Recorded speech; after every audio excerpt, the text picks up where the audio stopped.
مودی حکومت کی جانب سے پاکستانی ٹیم کو ویزے جاری ہونے کے بعد پاکستانی ٹیم آج رات بھارت روانہ ہوگی۔ نجی ٹی وی ایکسپریس نیوز کے مطابق پاکستانی ٹیم کو بھارت روانگی کے لیے ویزے 48 گھنٹے سے بھی کم وقت قبل دیے گئے ہیں۔ ویزوں کی درخواست کے باوجود بھارت کی جانب سے حسب معمول ٹال مٹول سے کام لیا جاتا رہا۔ بالآخر P C B Pakistan cricket board نے I C C international cricket council کو احتجاجی خط لکھ دیا تھا، جس کے بعد 33 ٹیم ممبرز کو ویزے جاری کیے، جن میں 15 ارکان پر مشتمل ٹیم اور 3 ریزرو کھلاڑی شامل ہیں۔ ورلڈ کپ کا یونٹ 5 اکتوبر کو شروع ہونا ہے، تاہم پاکستان 29 ستمبر کو نیوزی لینڈ اور 3 اکتوبر کو آسٹریلیا کے خلاف وارم اپ میچ کھیلے گا، جس کے لیے شاہین آج رات براستہ دبئی بھارت جائیں گے۔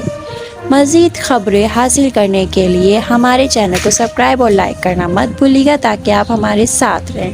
اللہ حافظ۔ دعا یہی ہے کہ ہماری پاکستانی ٹیم جیت کر آئے، اور اگر آپ واقعی چاہتے ہیں کہ ہماری پاکستانی ٹیم جیت کر آئے تو کمنٹ باکس میں آمین ضرور لکھیے گا اور چینل کو سبسکرائب کرنا مت بھولیے گا۔ اللہ حافظ۔